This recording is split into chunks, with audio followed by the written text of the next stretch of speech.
Hi friends, welcome to my channel. ನಾನಿವತ್ತು ಚಳ್ಳಕೆರೆಗೆ ಕೇವಲ 8ರಿಂದ 9 ಕಿಲೋಮೀಟರ್ ಇದ್ದೀನಿ. ಚಿತ್ರದುರ್ಗ ಟು ಚಳ್ಳಕೆರೆಗೆ ಹೋಗುವ ಮಾರ್ಗದಲ್ಲಿ ಬರುವಂಥ ಜಮೀನಿದು. 4 ಎಕರೆ ಮಾರುವಂಥ ಜಮೀನು. ಇನ್ನು ಈ ಜಮೀನಲ್ಲಿ ಏನೆಲ್ಲ ಉಪಯೋಗಿಸ್ಕೋಬೋದು, ಮಣ್ಣು ಯಾವುದು, ನೀರಿನ ಸ್ಥಿತಿ ಹೇಗಿದೆ, ಎಲ್ಲವನ್ನು ಕೂಡ ನಾನು ನಿಮಗೆ ಸಂಪೂರ್ಣದ ಮಾಹಿತಿ ನೀಡ್ತಾ ಹೋಗ್ತೀನಿ. ಯಾರೆಲ್ಲ ಹೊಸಬರಾಗಿ ವಿಡಿಯೋ ನೋಡ್ತಾ ಇದ್ದೀರಾ, ನಿಮ್ಮ ಸ್ನೇಹಿತರು, ಬಂಧು ಬಳಗ ಯಾರಾದರೂ ಜಮೀನು ಮಾರುವಂಥವರಿದ್ದರೆ ಅಂಥವ್ರಿಗೆ ನನ್ನ ನಂಬರ್ ಕೆಳಗೆ ಡಿಸ್ಪ್ಲೇ ಆಗ್ತಾ ಇರುತ್ತೆ, ಅವ್ರಿಗೆ ಕೊಡಿ. ಅವರು ನನ್ನನ್ನು ಕಾಂಟ್ಯಾಕ್ಟ್ ಮಾಡಿದ್ರೆ ಅವರ ಜಮೀನು ಮಾರಿಸಿಕೊಡುವಂಥ ಕೆಲಸ ಮಾಡ್ತೀನಿ ಅಂತ ಹೇಳ್ತಾ ವಿಡಿಯೋನ ಶುರು ಮಾಡೋಣ ಬನ್ನಿ ಸ್ನೇಹಿತರೆ. ಇದು ಚಳ್ಳಕೆರೆಯಿಂದ ಚಿತ್ರದುರ್ಗಕ್ಕೆ ಹೋಗುವ ಮಾರ್ಗದಲ್ಲಿ ಬರುವಂಥ ಜಮೀನು.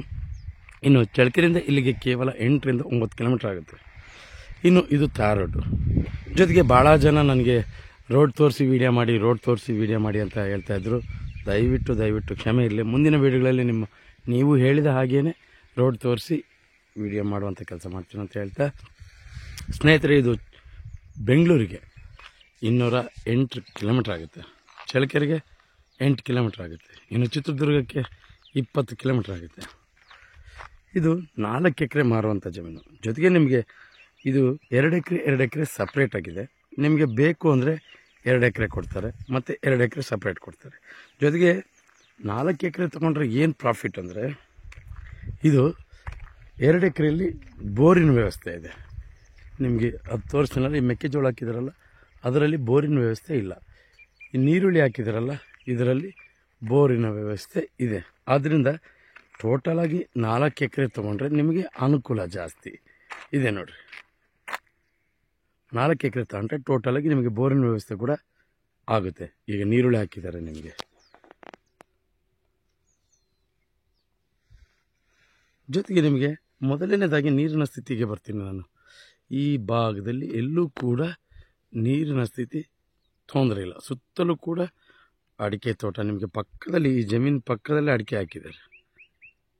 ತೆಂಗು ಈ ಕಡೆ ನೋಡ್ರಿ, ನಿಮಗೆ ಈ ಭಾಗದಲ್ಲಿ ತೆಂಗು, ಈ ಭಾಗದಲ್ಲಿ ಅಡಿಕೆ ತುಂಬ ಚೆನ್ನಾಗಿ ಬಂದಿದೆ. ನೀರಿನ ಸ್ಥಿತಿ ಈ ಭಾಗದಲ್ಲಂತೂ ಬರಗಾಲದಲ್ಲೂ ಕೂಡ ಇಲ್ಲಿ ನೀರಿನ ಸ್ಥಿತಿ ತೊಂದರೆ ಆಗಿಲ್ಲ. ಇನ್ನು ನಾನು ಮಣ್ಣಿನ ವಿಚಾರಕ್ಕೆ ಬರ್ತೀನಿ. ನಿಮಗೆ ಬೆಳೆ ಇರೋದ್ರಿಂದ ಸ್ವಲ್ಪ ಕಾಣದೇನೂ ಇರ್ಬೋದು. ಈ ಕಡೆ ನೋಡ್ರಿ, ಕಾಣಿಸುತ್ತೆ ಪ್ಯೂರ್ ರೆಡ್ ಸಾಯಿಲ್ ಮಣ್ಣು. ಮಾತ್ರ ತುಂಬ ಚೆನ್ನಾಗಿದೆ ಮಣ್ಣು.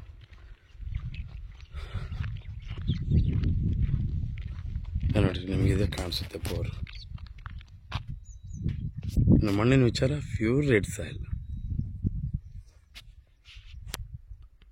ಇನ್ನು ಇದು 2 ಎಕರೆ, ನಿಮಗೆ ಮೆಕ್ಕೆಜೋಳ 2 ಎಕರೆ, ಟೋಟಲ್ 4 ಎಕರೆ. ಒಂದು ವೇಳೆ ನೀವು 4 ಎಕರೆನೂ ತೊಗೊತೀನಂದ್ರೂ ಓಕೆ, ಇಲ್ಲ 2 ಎಕರೆ ಸಪ್ರೇಟಾಗಿ ತೊಗೊತೀನಂದ್ರೂ ಓಕೆ, ಏನೂ ತೊಂದರೆ ಇಲ್ಲ. ಇಲ್ಲ ಒಂದೇ ಸಾರಿ 4 ಎಕರೆ ತೊಗೊಂಡ್ರೆ ತುಂಬ ಚೆನ್ನಾಗಿರುತ್ತೆ. ಯಾಕೆಂದರೆ ನೀರಿನ ಸ್ಥಿತಿ ಆ ಮೆಕ್ಕೆಜೋಳಕ್ಕೆ ಇಲ್ಲ, ಇದರಲ್ಲೇ ನೀರನ್ನ ಅಲ್ಲಿ ಬಳಸ್ಕೊಂಡಿರೋದು. ನೀರಿನ ಸ್ಥಿತಿ ತುಂಬ ಚೆನ್ನಾಗಿದೆ ನಿಮಗೆ. ಇನ್ನು ಮುಖ್ಯವಾಗಿ ಜನರಲ್ ಪ್ರಾಪರ್ಟಿ, ಯಾವುದೇ ರೀತಿ ತಂಟೆ ತಕರಾರಿಲ್ಲ. ಇನ್ನು ಚಿತ್ರದುರ್ಗ ಟು ಚಳ್ಳಕೆರೆಗೆ ಹೋಗೋ ಮಾರ್ಗದಿಂದ ಇಲ್ಲಿಗೆ 1.5 ಕಿಲೋಮೀಟ್ರ್ ಆಗುತ್ತೆ.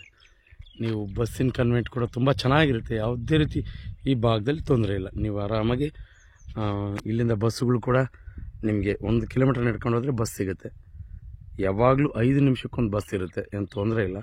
ಕನ್ವೆಂಟ್ ಮಾತ್ರ ತುಂಬ ಚೆನ್ನಾಗಿದೆ. ಇನ್ನು ಜನರಲ್ ಪ್ರಾಪರ್ಟಿ, ನೀರು, ಮಣ್ಣು ಎಲ್ಲವೂ ಈ ಭಾಗದಲ್ಲಿ ಚೆನ್ನಾಗಿದೆ. ನೀವು ಎಲ್ಲಾದರೂ ನೋಡ್ಕೊಂಡ್ರೆ ಸುತ್ತಲೂ ಅಗ್ರಿಕಲ್ಚರ್ ಲ್ಯಾಂಡ್ಸೇ.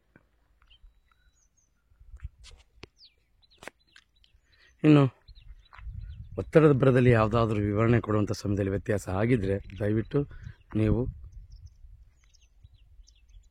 ಕಮೆಂಟ್ ಬಾಕ್ಸಲ್ಲಿ ಹೇಳ್ಬೋದು. ಮುಂದಿನ ವಿಡಿಯೋಗಳು ಅದನ್ನ ಸರಿಪಡಿಸ್ಕೊಂಡು ವಿಡಿಯೋ ಮಾಡ್ತೀನಿ.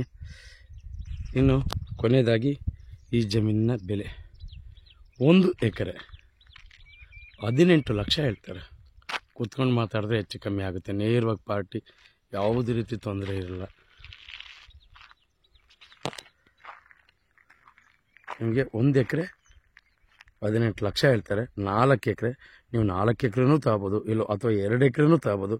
ಕುತ್ಕೊಂಡು ಮಾತಾಡಿದ್ರೆ ಹೆಚ್ಚು ಕಮ್ಮಿ ಆಗುತ್ತೆ. ನೀವು ನೇರವಾಗಿ ಪಾರ್ಟಿ ಇರ್ತಾನೆ, ಯಾವುದೇ ರೀತಿ ತೊಂದರೆ ಇಲ್ಲ. ಇನ್ನು ಇದೇ ರೀತಿ ಯಾರೆಲ್ಲ ಹೊಸದಾಗಿ ವೀಡಿಯೋ ನೋಡ್ತಾ ಇದ್ದೀರಿ ಸಬ್ಸ್ಕ್ರೈಬ್ ಮಾಡ್ಕೊಂಡು ವೀಡಿಯೋ ನೋಡಿ. ಯಾಕೆಂದರೆ ನಾವು ಪ್ರತಿದಿನ ಜಮೀನಿಗೆ ಸಂಬಂಧಪಟ್ಟ ಮಾಹಿತಿಯನ್ನು ನಾವು ಅಪ್ಲೋಡ್ ಮಾಡ್ತಾ ಇರ್ತೀವಿ. ನೀವು ಸಬ್ಸ್ಕ್ರೈಬ್ ಆಗಿ ನೋಟಿಫಿಕೇಷನ್ ಆನ್ ಮಾಡಿಕೊಂಡ್ರೆ ನೇರವಾಗಿ ನೋಟಿಫಿಕೇಷನ್ ಮುಖಾಂತರ ವೀಡಿಯೋ ಬಂದು ತಲುಪುತ್ತೆ, ನೀವು ವಾಚ್ ಮಾಡ್ಬೋದು. ಜೊತೆಗೆ ಯಾರೆಲ್ಲ ಜಮೀನಿನ ಹುಡುಕಾಟದಲ್ಲಿ ಇರ್ತಾರೆ ಅಂಥವ್ರಿಗೆ ಈ ವಿಡಿಯೋ ಶೇರ್ ಮಾಡ್ಬೋದು, ಅವರಿಗೆ ತುಂಬ ಉಪಯುಕ್ತ ಮಾಹಿತಿ ಆಗುತ್ತೆ ಅನ್ನೋದು ನನ್ನ ಮಾತು. ಎಂದಿನಂತೆ ಇದೇ ರೀತಿ ಮತ್ತೊಂದು ಜಮೀನಲ್ಲಿ ಮುಂದಿನ ವೀಡಿಯೋದಲ್ಲಿ ನಿಮ್ಮ ಮುಂದೆ ಹಾಜರಿರ್ತೀನಿ. ಅಲ್ಲಿವರೆಗೂ ಟೇಕ್ ಕೇರ್, ಬಾಯ್ ಬಾಯ್.